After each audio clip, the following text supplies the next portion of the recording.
Um olhar sobre o mundo, com Alberto do Amaral Júnior. Professor Alberto do Amaral Júnior, o século XXI foi marcado por grandes mudanças em várias áreas da vida cotidiana. Professor, teria algum tema que o senhor gostaria de destacar? Clima e tecnologia, as duas grandes mudanças do século XXI. A realidade internacional parece nos indicar que nós vivemos diante de dois grandes temas que caracterizarão esse século: a mudança climática e a mudança tecnológica. Com relação à mudança climática, todos nós já estamos atentos, desde o final do século XX, a uma série de transformações radicais pelas quais o clima do mundo vem passando.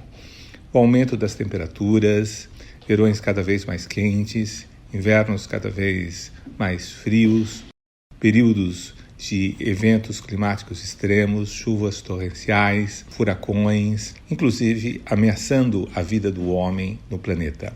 Com relação à mudança tecnológica, o mesmo acontece.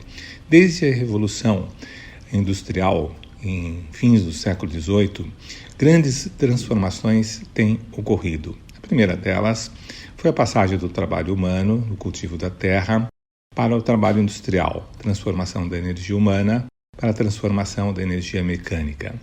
Uma segunda grande mudança ocorreu na primeira metade do século XX, com um modelo fordista de organização industrial.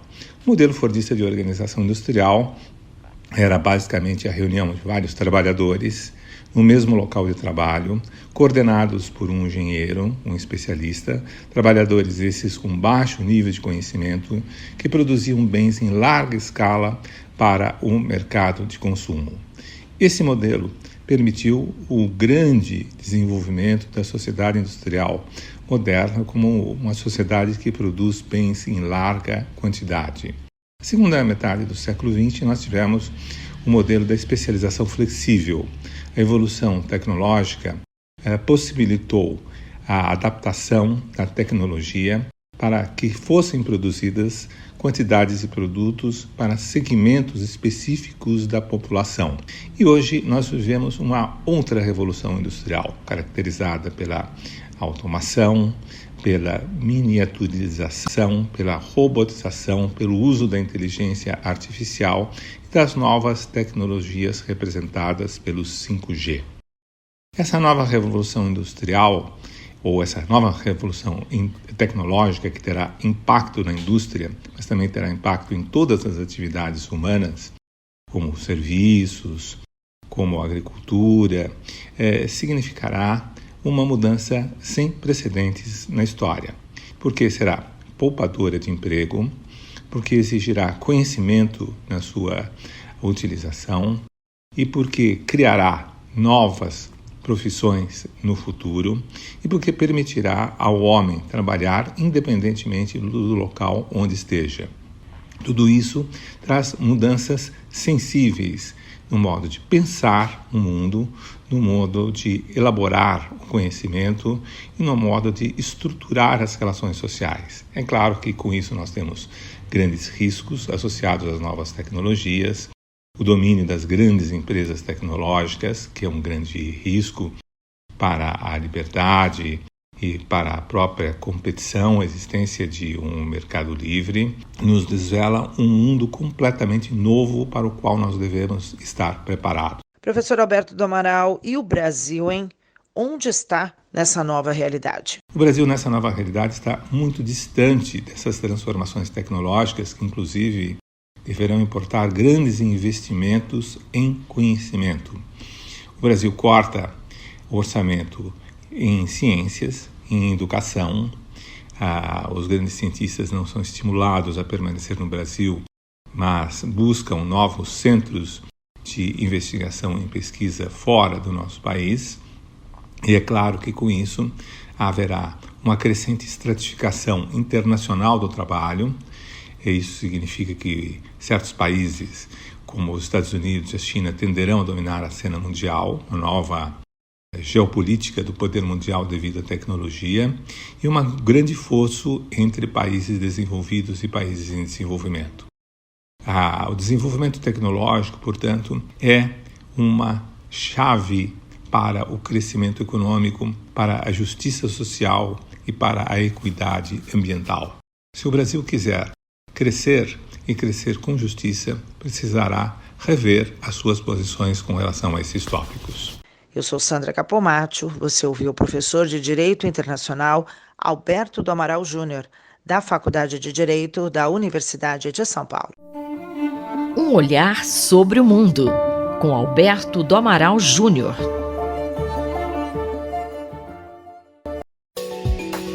Ciência e cientistas, com Paulo Nussweig. Professor, como a leitura lateral pode contribuir para combater as fake news? Caro Júlio, caras e caros ouvintes, além de uma pandemia de coronavírus, vivemos uma pandemia mais longa de desinformação, de fatos alternativos ou fake news. Em grande medida, isso se deve ao uso das redes sociais e à dificuldade natural em separar informações de fontes confiáveis da desinformação largamente disseminada. O ponto de partida da coluna de hoje foi um tweet do professor Mike Caulfield, da Universidade do Estado de Washington. Ele afirmava que um melhor letramento em desinformação pode ajudar nesse ambiente polarizado que vivemos. A maioria das pessoas não tem noção do tipo de informação que estão consumindo. Ele aponta para um artigo da Harper's Magazine, A Ansiedade dos Influenciadores, de setembro do ano passado, em que são descritas as carreiras de jovens que passam o tempo despejando conteúdo digital em redes como o TikTok. Enquanto um graduado de universidade nos Estados Unidos pode ganhar, em média, 50 mil por ano no início da carreira, influenciadores com 1 milhão de seguidores podem ganhar quantias como essa em um mês. E lá se vai minha eventual audiência jovem em busca de fortunas como essa. Achei muito interessantes as iniciativas em universidades norte-americanas para criar disciplinas ou módulos de disciplinas de instrução sobre leitura lateral. Em 2 artigos recentes, os autores apontam resultados impressionantes obtidos com até 10 horas de instrução universitária. Recomendo a leitura do artigo de Jessica Brodsky e coautores, incluindo o próprio Caulfield, publicado em Cognitive Research em 2021, assim como o artigo de Joel Breakstone e coautores, publicado em Harvard Kennedy School Misinformation Review, também em 2021. Ambos os artigos são de acesso livre. O objetivo principal das aulas é apresentar aos estudantes as estratégias utilizadas por verificadores de fatos, fact-checkers, dentro do universo de informação digital. A própria terminologia é característica desse milênio.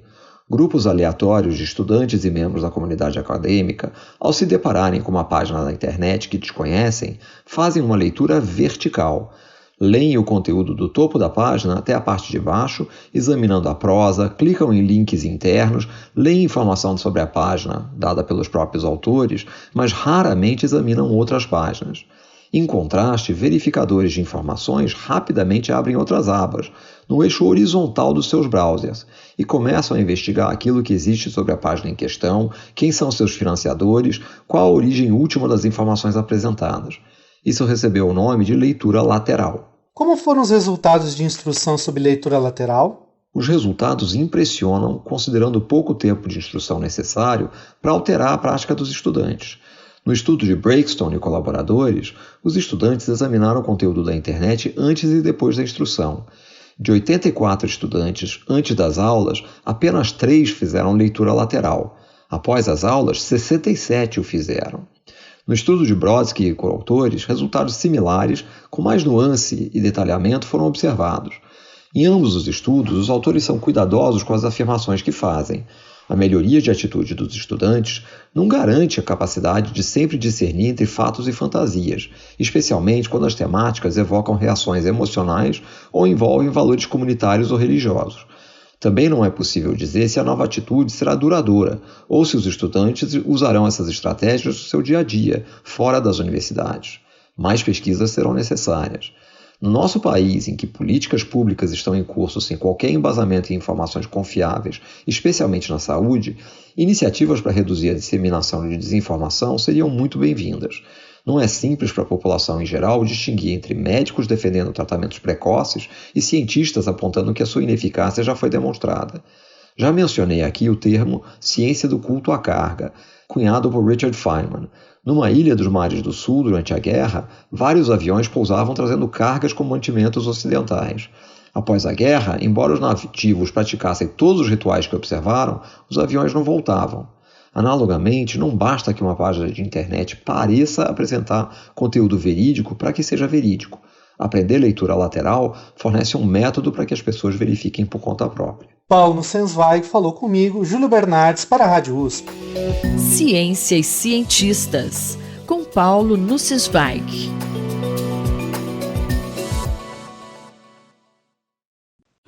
Doutor Bartô e os Doutores da Saúde, com João Paulo Lotufo. Doutor João Paulo Lotufo, como está aquele projeto que autoriza o cultivo da maconha para uso medicinal, hein? Por esses dias, deve ser votado novamente o substitutivo da PL 399/2015, assinado pelo pediatra e deputado federal Luciano Duque, do PSB do Paraná.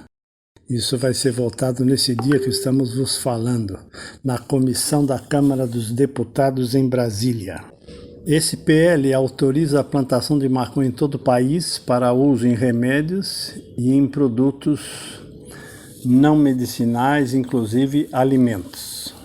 O Conselho Federal de Medicina já deixou claro aí, há 2 anos atrás, a indicação precisa que existe na literatura médica sobre o canabidiol, que é extraído da maconha, e ele tem os seus efeitos medicinais aí para convulsões refratárias aos medicamentos tradicionais e umas outras indicações aí para algumas síndromes hipertônicas. Isso pode confundir a população leiga ou os jovens principalmente de que a maconha tem os seus efeitos medicinais. Dr. João Paulo Lotufo, nos relembre alguns desses efeitos colaterais. O senhor já cansou de falar aqui, mas é sempre bom lembrar, por exemplo, o que acontece com o cérebro.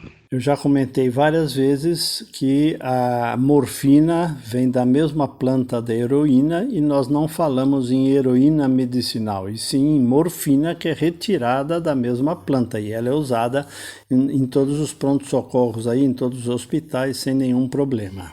Agora, autorizar a plantação de maconha e a introdução de maconha em alimentos, por exemplo, vai levar o jovem a perder o medo da droga, e a gente sabe os efeitos colaterais da maconha, principalmente na lesão cerebral, principalmente no jovem, onde o cérebro está se desenvolvendo até os 25 anos. Anthony Wong, grande toxicologista falecido recentemente, ele falava comigo: você quer usar maconha? Use depois dos 25 anos, porque até os 25 a lesão cerebral é muito complicada, muito presente, e isso ocorre principalmente nos jovens. Eu me lembro quando fui fazer uma palestra sobre a maconha, onde o indivíduo perguntou: doutor, eu já estou limpo há 5 anos, mas eu queria saber quando que a minha memória vai voltar ao normal.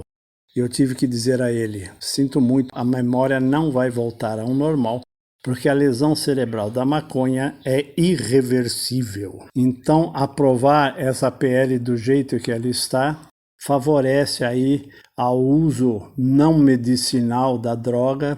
Isso sou totalmente contra.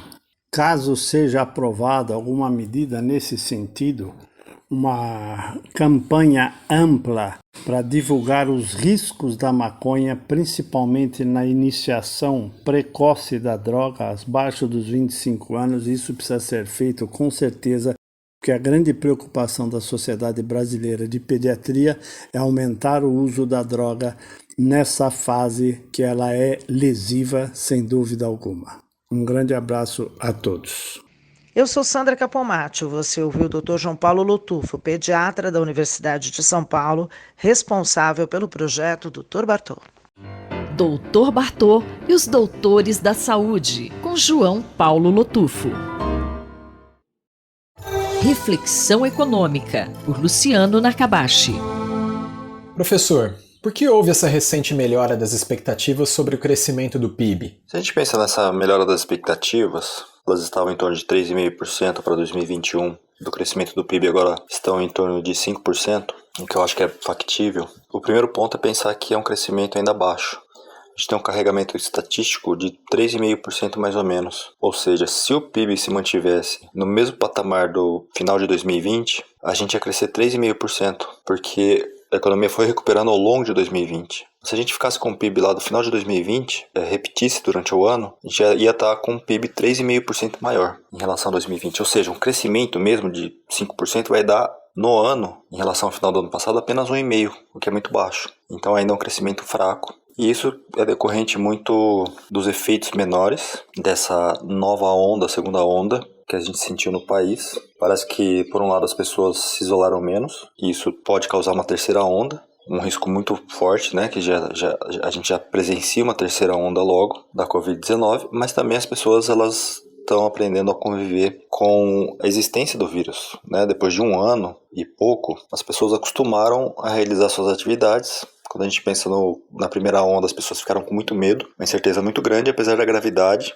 as pessoas se acostumaram e elas têm menos medo por um lado, mas também conseguem realizar suas atividades com mais segurança. Então isso ajuda a entender o porquê, né, as expectativas melhoraram de crescimento do PIB, o efeito foi muito menor do que se esperava dessa segunda onda sobre o nível de atividade. Tem a questão externa, né, países como os Estados Unidos, principalmente China, retomando muito fortemente, o que tem puxado a demanda dos nossos produtos, principalmente das commodities, aumentaram os preços das commodities, as exportações têm sido muito importante para esse processo de maior dinamismo da economia brasileira. E tem uma questão fiscal também, né, acho que o aumento da inflação com os juros atuais da dívida do governo, ela acaba ajudando essa dinâmica da relação dívida-PIB. O PIB aumenta mais em termos nominais, a dívida aumenta de acordo com os juros, então com a inflação maior reduz a relação dívida-PIB, o que é um dos grandes problemas hoje da economia brasileira. Mas esse efeito é temporário, né? Se a inflação continua, quem compra título vai exigir juros maiores, e esse efeito acaba, né, sumindo, e essa inflação maior acaba sendo, na verdade, muito ruim para a economia. A partir desse cenário, o que podemos esperar para os próximos anos? Quando a gente olha os fatores que afetaram o desempenho da economia brasileira, a gente também tem que lembrar, em 2020, a gente estava com um estímulo fiscal muito forte do auxílio emergencial, o auxílio às empresas, às pessoas, que foi cortado em início de 2021, retomou agora num nível menor, mas a economia continua indo bem, né? Por quê? Exatamente por essa questão externa, auxiliando as exportações, aumento do preço das commodities, um estímulo monetário muito forte, e o que, pela questão da inflação, a gente já está no processo de aumento dos juros da economia, o que reduz o estímulo fiscal, o monetário, desculpe. O fiscal está menor, então a gente fica dependendo muito dessa questão externa, o que não é suficiente, né? Se a gente for pensar o crescimento de 1,5% ao ano, tirando esse carregamento estatístico, ele é muito baixo. Então, melhorou as expectativas um pouco em relação à trajetória dívida-PIB, que é importante, mas para manter essa trajetória de queda, o país precisa fazer reformas, né? Reformas principalmente pensando em desvincular alguns gastos das receitas, para que tenha mais margem para reduzir, para cortar, né, certos gastos do orçamento. Então tem que ter um pouco mais de flexibilidade do orçamento, tem que ter reforma nesse sentido, tem que ter reforma, porque o que vai aumentar o crescimento da economia ao longo do tempo é a questão da produtividade. O desemprego está muito alto, a pobreza aumentou, a desigualdade de renda piorou. Então a gente tem que pensar em reformas que, por um lado, aumente a produtividade e que inclua essas pessoas no mercado de trabalho. E principalmente qualificando, dando suporte para as pessoas que são mais vulneráveis, né, que vêm de uma parcela mais pobre da população.